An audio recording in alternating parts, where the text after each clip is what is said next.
at Westmont College.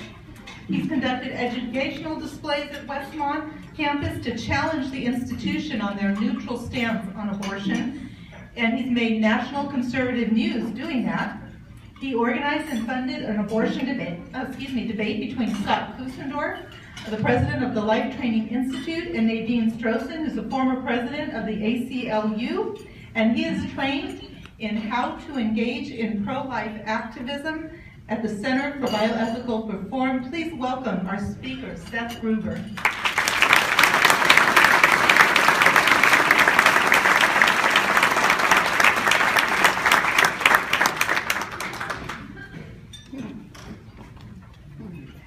Good evening. It's good to be with you all tonight. Thank you for coming out. Your support means so much to so many people. As that video entailed and as that woman's story entailed, that your support literally saves lives. So thank you for coming. I'm going to tell you 3 things tonight that my generation needs more than anything else to win this fight. These are things that you can do as well, and the better you are at doing them, the more chance you give my generation, the more you empower the next generation to abolish abortion. Now, before I tell you what these 3 things are, I want to read you a quote from a communication studies professor at Westmont College, my alma mater, where I just graduated from in May. He gives his opinion on the abortion issue in 2 sentences. And I want to read this to you to provide a window into our culture's deep-seated confusion on the abortion issue. This college professor says the following about abortion. The moral particularities of abortion are so fine-textured and open-textured that Manichaean distinctions about being pro or anti-abortion strike me as ethically obtuse. Our community and our students are best served when our chapel speakers invite us to tarry in the liminal spaces of complexity. Now, while that may sound like a parody of professorial thinking, I'm afraid it is much more a window into our culture's deep-seated confusion on the abortion issue. A generation of students is being born and raised in a culture that tells them that abortion is no different than clipping your fingernails.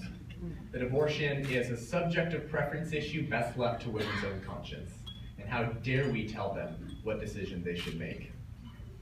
I can testify to the moral confusion in today's students, in my generation, because as Jeanette said, I'm the founder and former president of the Right to Life Club at Westmont College, where I organized and funded an abortion debate and also conducted educational displays on campus to combat my university's neutral stance on abortion, or rather their refusal to take a pro-life stance on the abortion issue. Also throughout college, I completed a 3-year internship at the Center for Bioethical Reform, where I was trained how to engage in pro-life activism courageously and effectively. And I am now part of a rigorous pro-life apologetics training regimen with Life Training Institute, where I'm reading and mastering the best material out there. So I can testify to our culture's and my generation's deep confusion on this issue. So we need to empower the next generation to abolish abortion. My generation needs to, and I need your help to pour into my generation by empowering yourself, and in so doing, empower my generation to stop the killing.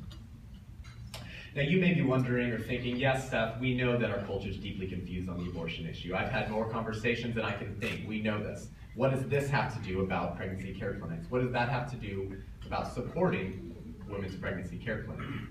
I believe it's very significant because the staff at Women's Pregnancy Care Clinic in Pasadena and Whittier are not just in a battle for women's hearts.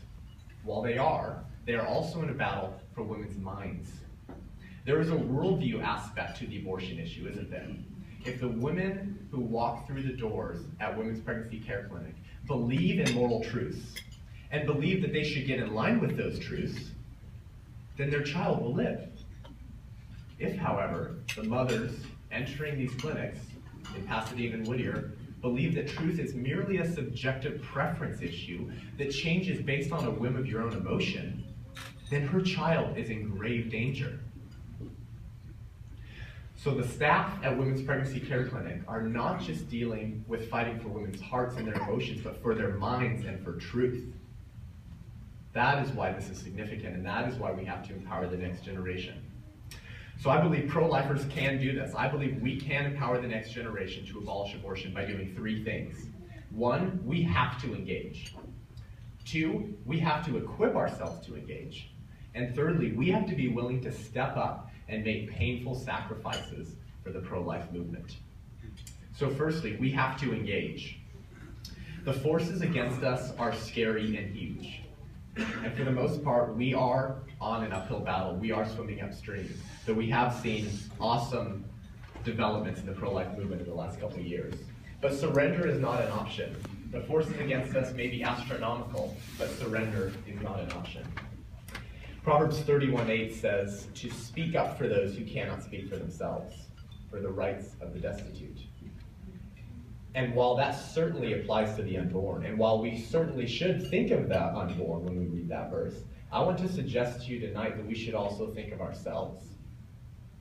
Because in our sin, we are those who could not speak up for themselves.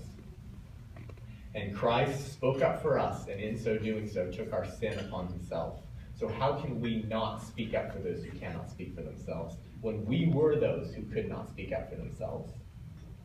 1 John 2:1 says, my dear children, I write this to you so that you will not sin. But if anybody does sin, we have one who speaks to the Father in our defense, Jesus Christ, the righteous one.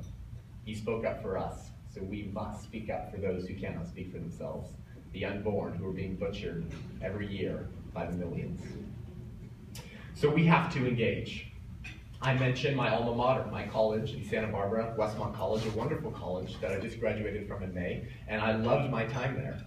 But they refused to take a position on the abortion issue.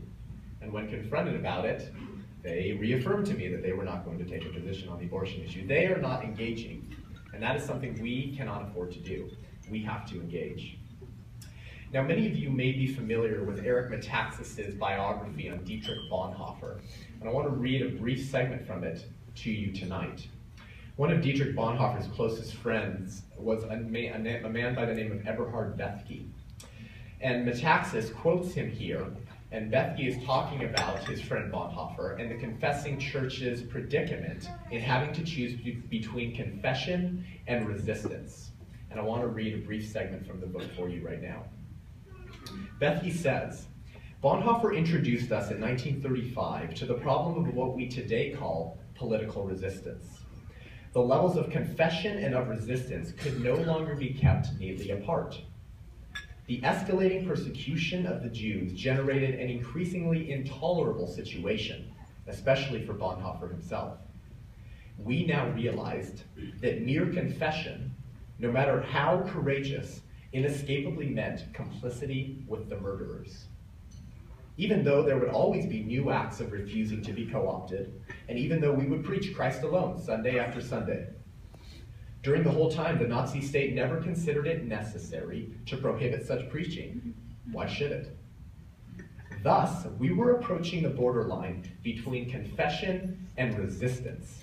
And if we did not cross this border, our confession was going to be no better than cooperation with the criminals. And so it became clear where the problem lay for the confessing church. We were resisting by way of confession, but we were not confessing by way of resistance.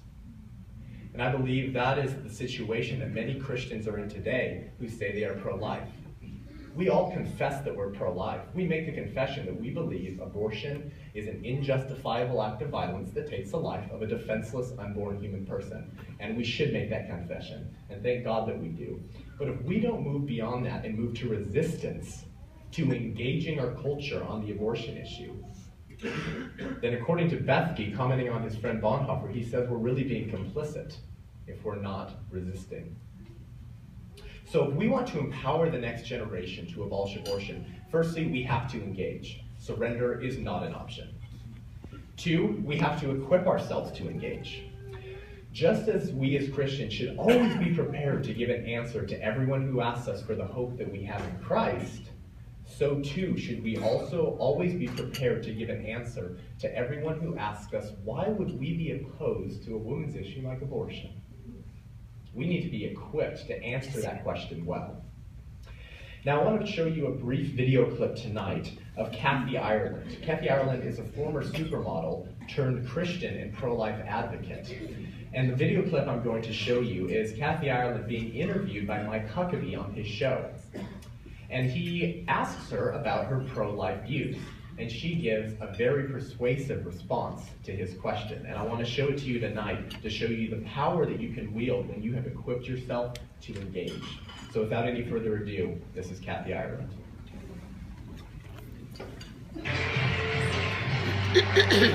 We're back with